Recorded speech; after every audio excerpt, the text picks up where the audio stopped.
railing, a frozen life jacket, and a discovery that chilled the Great Lakes to the bone. A splintered panel with 6 frantic words. "Goodbye, Nelly. The ship is breaking up fast." That was the final heartbeat of Captain Hugh Williams before the 1913 White Hurricane dragged Lightship 82 into the black silence of the deep.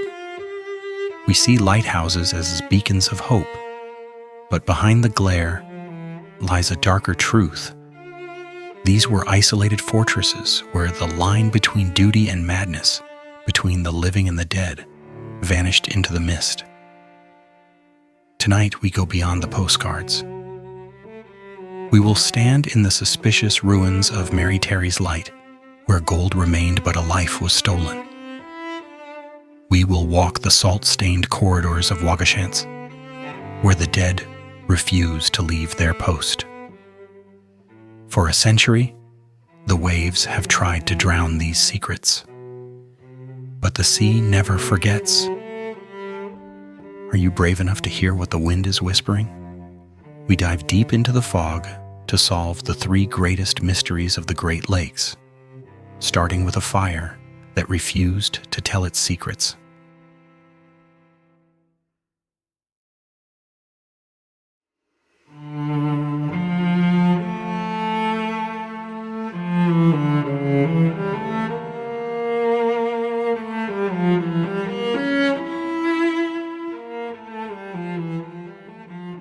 It was just after midnight on Friday, March 4th, 1886, when the growing port town of Escanaba, perched on the northwest tip of Lake Michigan, awoke to the frantic ringing of alarm bells. The town's light station, Sandpoint Light, was completely engulfed in flames. The horrified community raced to the shore, knowing that time was of the essence. One of the only female lighthouse keepers in the United States was trapped inside that roaring furnace. And as the orange glow reflected off the icy waters of Little Bay de Noc, a legacy of 18 years of service was being reduced to ash. To understand the weight of this tragedy, we have to look back to the birth of the town itself. Escanaba was established in 1862, its destiny forged alongside the construction of the railroad that connected the rich iron mines of Negaunee to the shipping docks. By 1865, the port was a vital artery of American industry, but the harbor entrance was a treacherous gauntlet of shifting sandy shores. Navigators pleaded for a solution, and on July 2nd, 1864, Congress appropriated $5,000 for a lighthouse on Sandpoint. However, bureaucratic delays regarding land titles slowed the progress, giving the Lighthouse Board time to realize that a mere $5,000 beacon would never suffice for a port of this magnitude. By 1866, they reported that the commerce here was too important to ignore, demanding a more substantial structure. Congress eventually granted a total of $14,000, and construction finally commenced in the summer of 1867. What rose from the point was a sturdy 1.5-story rectangular residence built of yellow brick, with a square tower rising from its western center. A 4th order Fresnel lens was installed, cast 44 feet above the water, ready to guide the iron-laden freighters through the dark. John Terry was appointed as the first keeper, but fate had a cruel hand to play. John died in April 1868, just weeks before the light was to be officially lit. It was his widow, Mary Terry, who stepped into the void. Despite having no children and facing a society that doubted a woman's place in such a demanding role, Mary became the one to truly bring the Sandpoint Light to life on May 13th, 1868. For 18 years, she lived a life of meticulous discipline. She was described by the local press as a woman of method, careful and thoroughly devoted to the property under her charge. She was respected, financially independent, and seemingly untouchable, until that terrifying night in 1886. The Lighthouse Board's report for that year painted a grim picture. The fire had originated within the dwelling, destroying the woodwork, the roof, and the stone gallery, though the brick walls and the metal tower remained standing like a hollow skeleton. When the ruins were cool enough to search, the volunteers made a grisly discovery in the southeast corner of the house. Mary Terry had not survived. She was reduced to mere bone fragments, buried under the debris of the only home she had known for nearly 2 decades. But as the smoke cleared, the questions began to emerge, swirling like the morning mist over the lake. A 6-man coroner's jury was assembled to investigate, and among them was a handyman named Boardman Layton. His testimony provided a chilling, perhaps too convenient, foreshadowing. Layton claimed he had been working at the lighthouse just a day before the fire and had warned Mary about firewood stacked too close to the furnace. He alleged that Mary replied she expected to be burned out by it someday, but that she slept with one eye open. To the people of Escanaba, this account felt wrong. Mary was too careful, too methodical to leave wood against a scorching furnace. Suspicion of foul play began to take root. When rescuers first arrived, they found the south door of the building standing wide open, its bolt shot forward as if it had been violently forced open rather than unlocked. This led many to believe that Mary had been the victim of a robbery. She was known to have saved a considerable sum of money, and in an isolated lighthouse, she was a vulnerable target. Yet the mystery only deepened when investigators found $4,000 in gold coins sitting undisturbed in the ruins. If someone had killed her for her wealth, why did they leave the very prize they sought? Why was her body found in the southeast corner, far from her bedroom at the north end of the house? Was she fleeing? Was she struggling? The jury could reach no definitive conclusion. The truth was consumed by the same flames that took Mary's life, leaving her legacy as a silent, unsolved enigma. The light did not stay dark for long. Lewis Rose took over the watch, serving for 27 years, the longest tenure at Sandpoint. But the station seemed to remain a lightning rod for misfortune. In 1901, a new oil house was built, and in 1906, Rose's daughter Edith was cleaning the lens when a bolt of lightning struck the tower. The strike shattered every window, scorched the silverware, and blew nails out of the walls. Yet somehow, those inside were spared. When Rose retired in 1913, his successor, Peter J. Peterson, lasted only 2 months before dropping dead at the kitchen table while his wife was upstairs lighting the lamp. It was as if the point itself was restless. By the 1920s, the world was changing. The shipping routes moved deeper into the lake to accommodate larger steel freighters, and Sandpoint Light began to lose its relevance. In 1938, a new automated steel tower was built 1,800 feet offshore, and the old yellow brick Guardian was deactivated. The original lighthouse was stripped. The lantern room was removed, the spiral staircase was dismantled, and the roof was raised to convert it into a pure residence for the Coast Guard. They even covered the historic brick with aluminum siding, as if trying to hide the scars of its past. In 1941, the final piece of the original station, the bell tower, was burned to the ground as a nuisance. It seemed the memory of Mary Terry and the tragedies of Sandpoint were being systematically erased. But the sea never truly forgets. Today, the lighthouse has been restored to its 1860s glory, standing as a monument to the woman who refused to leave her post. Yet, as the wind whistles through the Little Bay de Noc, the silence of that March night still lingers. Was Mary Terry the victim of a calculated crime? Or did she truly foresee her own fiery end? The bricks have been replaced, but the shadows remain. As we move away from the scorched history of Sandpoint, we must ask ourselves, what other secrets are waiting in the fog? And are we truly ready to find them? Let us continue our journey into the heart of the Great Lake's greatest mysteries.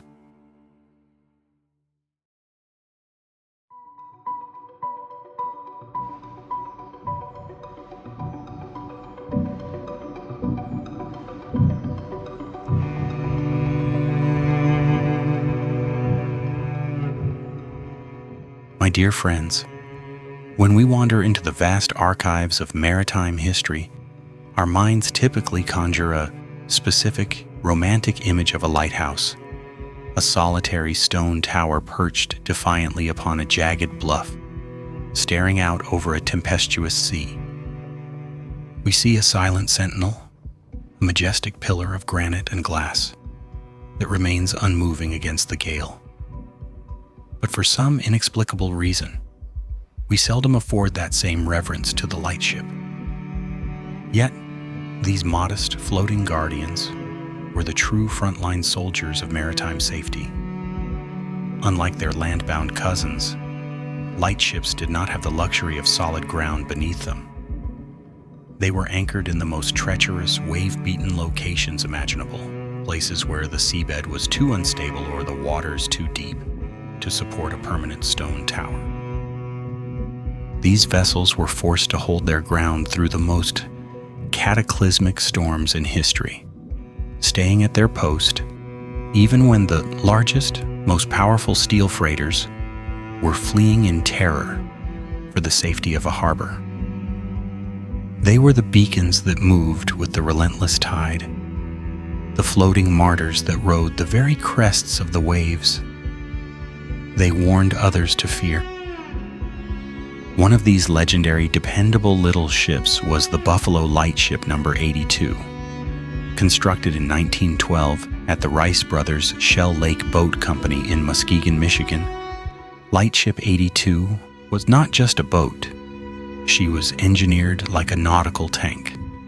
Small in stature but immense in spirit, she measured 95.2 feet, about 29 meters in length, with a beam of 21 feet. She was 187 tons of cold, reinforced steel, designed to survive the unthinkable. Beneath her deck sat a small coal-fired steam engine, capable of generating a mere 90 horsepower. It was enough power to maneuver the ship slightly or maintain a heading, but it was never intended to cover long distances or fight a true, sustained gale. This was a vessel of destiny. Tugs were generally required to tow her onto her station and pull her off again.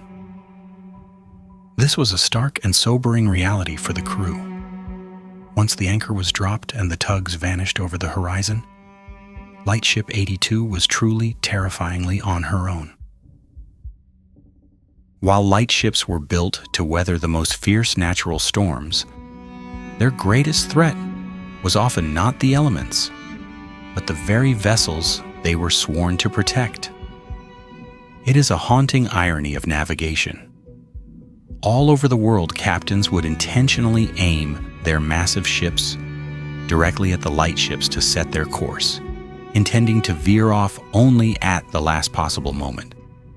It was a high-stakes, terrifying game of chicken played in the dark and the fog. Over 150 lightships in history were involved in major collisions, with 5 resulting in total catastrophic loss. Because of this ever-present danger of being rammed, Lightship 82 was equipped with a double-reinforced steel hull and a specialized whaleback forecastle deck, designed to shed the weight of heavy seas as they crashed over her bow. Life on board such a vessel was a grueling test of human endurance, far more psychologically and physically taxing than the life of a shore-bound keeper. Buffalo 82 was manned by a dedicated crew of 6, held firmly in their place on the lake bed by 4 massive mushroom-shaped anchors.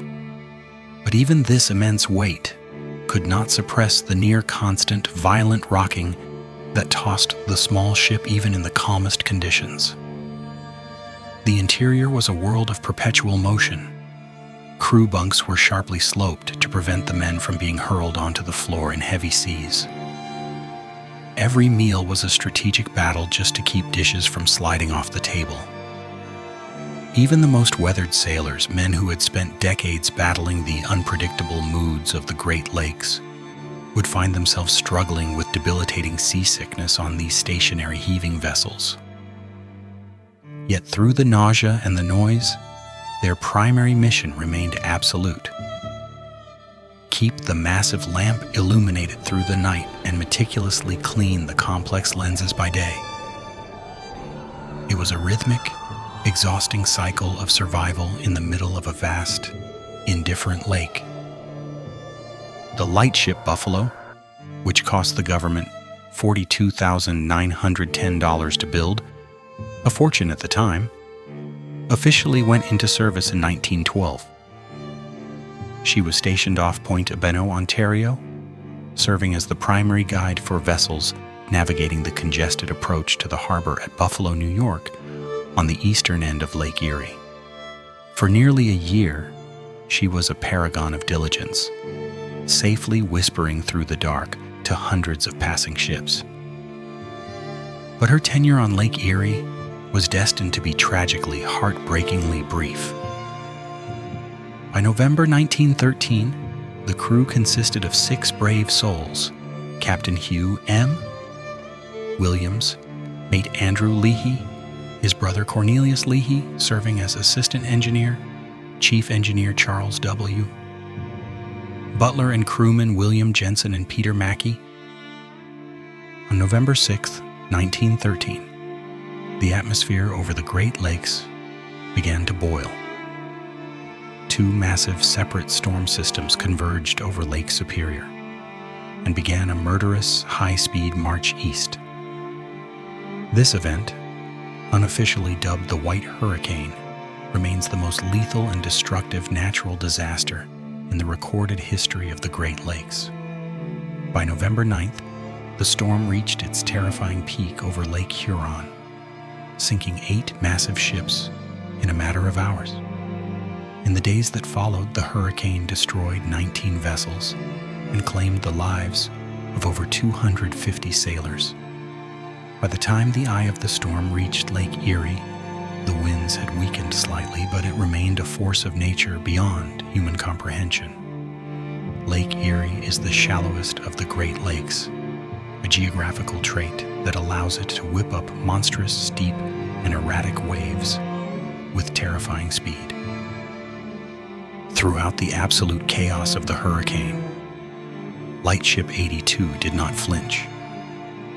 She remained at her post, her crew undoubtedly fighting a losing battle against the freezing flooding.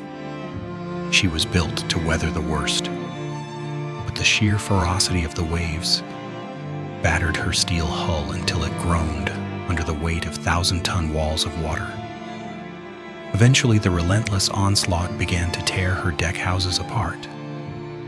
Then, in a moment of pure horror for the 6 men trapped in that steel box, her mighty anchor chains, the only things tying them to the world, finally snapped. The ship was cast adrift into a blinding white void of spray and snow. By the early morning of November 11th, the worst of the White Hurricane had finally passed. At 3A, the downbound steamer Champlain scanned the horizon for the familiar red glow of the Lightship as they navigated the clearing weather. But the anchorage was empty. The horizon was black. At first, the maritime community refused to believe the brand new ship could be lost. They prayed she had simply been blown off course or had managed to seek shelter in a distant bay. But then the lake began to give up its secrets. Debris started washing ashore on the Canadian side. Broken railings, shattered wood from her internal cabins, and a solitary, salt-stained life jacket with Buffalo 82 stenciled across the front. The most soul-crushing discovery was a splintered wooden panel that had been ripped from the ship's interior. On it, written in the frantic, steady hand of a man who knew he was out of time, was a message from Captain Williams to his wife.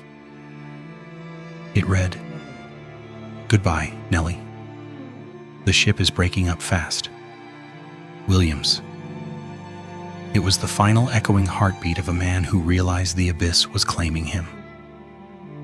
The captain's body was found a few days later, washed ashore as a silent reminder of the lake's cruelty.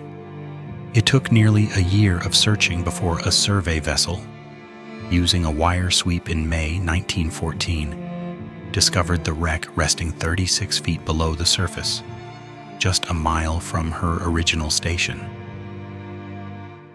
After 2 agonizingly difficult, failed salvage attempts, the broken martyr was miraculously raised on September 16, 1915. Her deck houses were gone, obliterated by the storm, but her sturdy steel hull remained remarkably intact. No bodies were found inside. The lake had claimed them all. In a twist of fate, Lightship 82 was eventually rebuilt and returned to the water, serving as a relief ship until her retirement in 1936.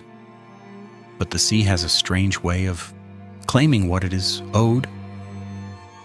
In 1945, after surviving the greatest natural disaster in maritime history, the ship was destroyed by a fire set by senseless vandals while she was being used as housing for veterans. It is a haunting, bitter irony. Though overshadowed by larger shipwrecks, the saga of the tiny Lightship 82 remains the ultimate symbol of the heavy human price paid to keep the lights burning in the heart of the storm.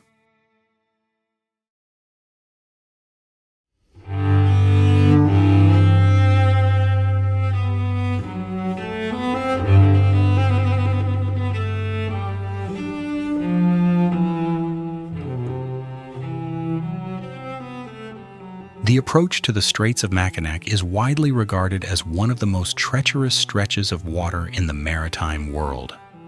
As cities like Milwaukee and Chicago exploded in industrial growth, the narrow passage connecting the cold depths of Lake Michigan to Lake Huron became a mandatory yet deadly graveyard for ships. Waugoshance Point, a long and narrow finger of land stretching 7 miles out from the northwest corner of Michigan's Lower Peninsula, acted as the primary executioner of vessels. The waters here, often less than 12 feet deep, were a chaotic minefield of ledges and jagged rocks that waited just beneath the surface like serrated teeth, ready to tear the hull out of any ship that dared to stray from the path. By March 1837, the United States Congress realized that a permanent solution was no longer optional. They initially appropriated $5,000 for a lighthouse at Waugoshance, a Native American word meaning little fox. Lieutenant J.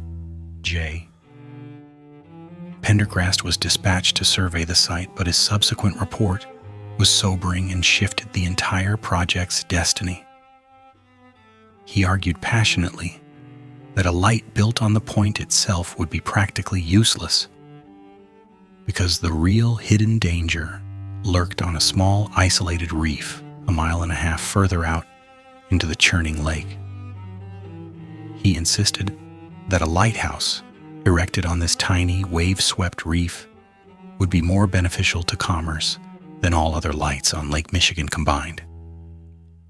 At that time, only a single lightship, established in 1832 as the first of its kind on the Great Lakes, marked the straits.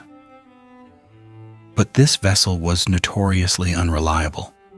It was impossible to keep its lamps burning in heavy seas, and it had to be withdrawn whenever the winter ice began to set in, leaving sailors blind during the most dangerous months of the year.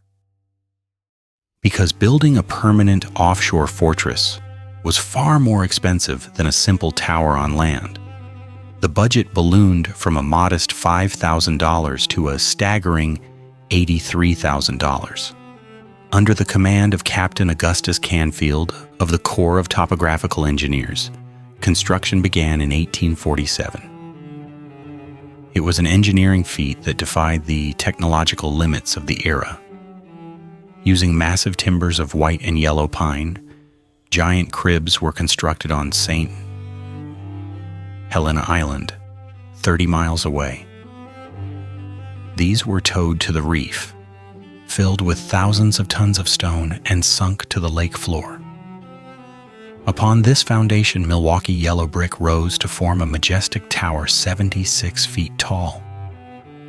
Completed and first lit in 1851, the tower featured a state-of-the-art third-order Fresnel lens and later a fourth-order lens that flashed every 45 seconds, visible for 16 miles across the dark horizon. But Waugoshance was a lonely, violent, and psychologically taxing assignment. To ensure that a keeper never succumbed to exhaustion and let the light go out, Captain Canfield installed an ingenious mechanical alarm, a copper tube that would contract as it cooled if the lamp failed. This contraction would trigger a set of levers to start the fog bell, acting as a fail-safe for a place where a single mistake meant mass death. Yet, the lake was a relentless enemy, slowly eating away at the wooden cribbing. By 1867, a massive multi-year renovation was required to save the light. Under the direction of the legendary engineer William Suey Smith, workers used a pneumatic process for the first time in American lighthouse history to sink a massive caisson foundation. They fought through 1.2-ton boulders in the crushing dark depths of the lake to secure the tower to the bedrock. By the 1880s, the entire dwelling and tower were encased in riveted cast iron boiler plating to protect the brickwork from the lashing storms and the shearing force of the ice. This created the corroding, ironclad fortress with horizontal red and white stripes that we recognize today. But as the iron walls closed in and the isolation grew, the environment began to warp the minds of those tasked with its care. The 1880s were particularly brutal years for the residents of the shoal. Keepers were occasionally joined by their wives, but the tower offered no comfort or domestic peace. In the summer of 1883, Clara Hayman Davenport, the wife of assistant keeper James Davenport, arrived at the shoal and was instantly filled with a deep, unshakable sense of dread. Within days, she became convinced that the shoal light was inhabited by the spirits of the drowned. She reported that heavy doors would open and close on their own in dead still air. The iron plating, expanding and contracting with the temperature, creaked and moaned with the wind, producing sounds that Clara believed were the screams of dying men on the rocks below. She grew so terrified that she refused to be left alone for even a moment, following her husband up every single step of the spiral staircase to the lantern room like a silent, frightened shadow. This same James Davenport would later become a legend of the lakes.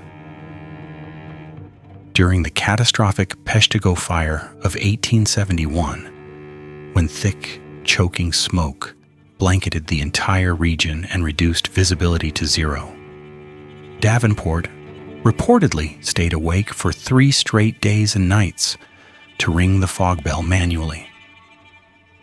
To prevent himself from falling into a fatal sleep, he famously placed heavy pots and pans on his lap so that the sudden clatter of them hitting the stone floor would jolt him awake the moment his muscles relaxed.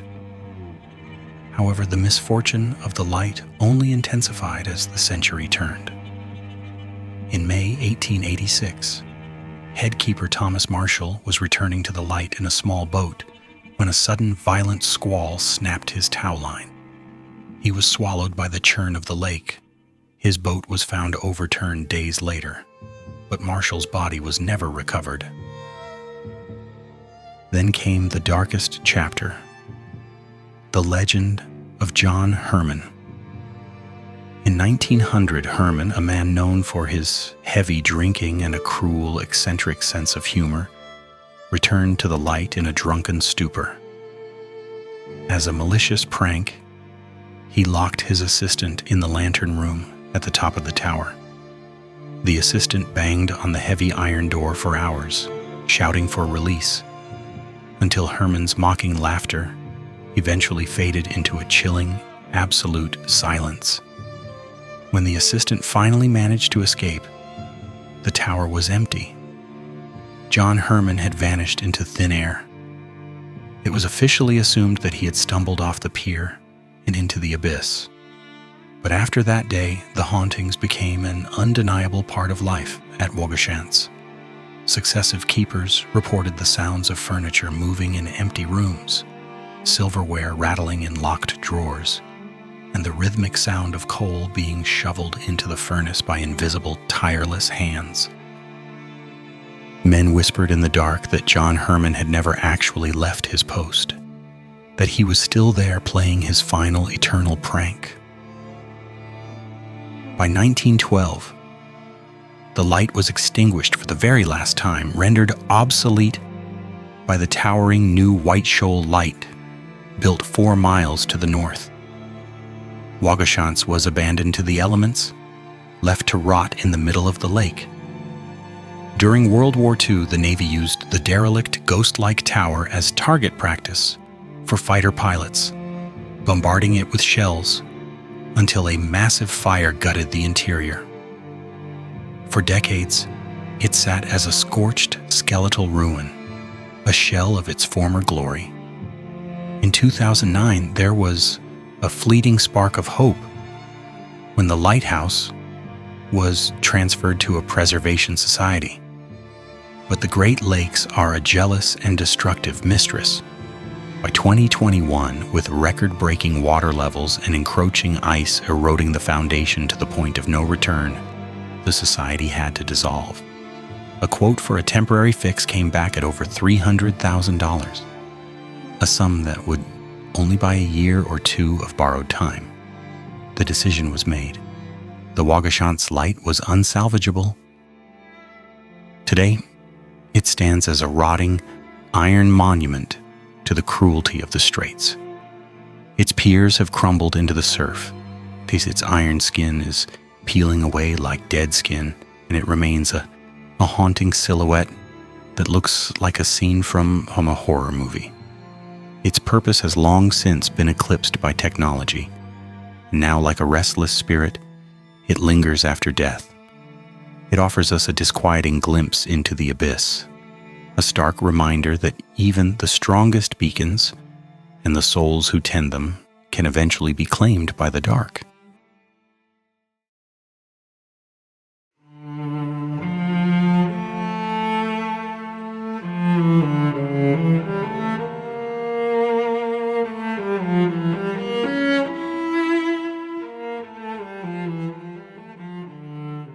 My dear friends, as we look back at the jagged shores of Waugoshance, the smoldering ruins of Sandpoint, and the black depths where Lightship 82 found its final rest, we realize that these structures were more than just brick, steel, and glass.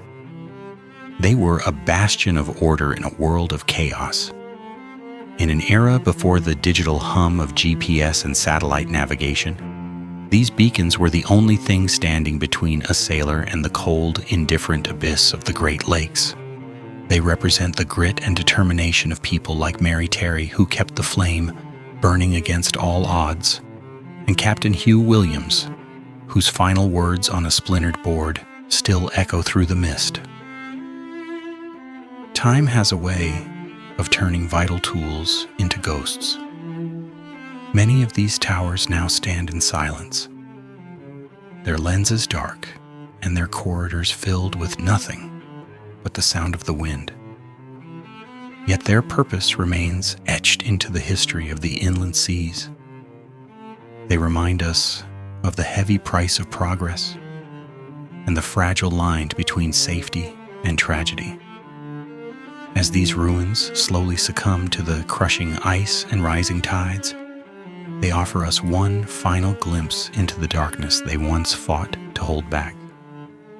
Thank you so much for embarking on this journey with me today. If you feel the pull of these tides, please like, share, and follow to join our crew as we uncover more maritime legends. And tell me, do you have a story of a Great Lakes beacon or a mystery whispered by the waves?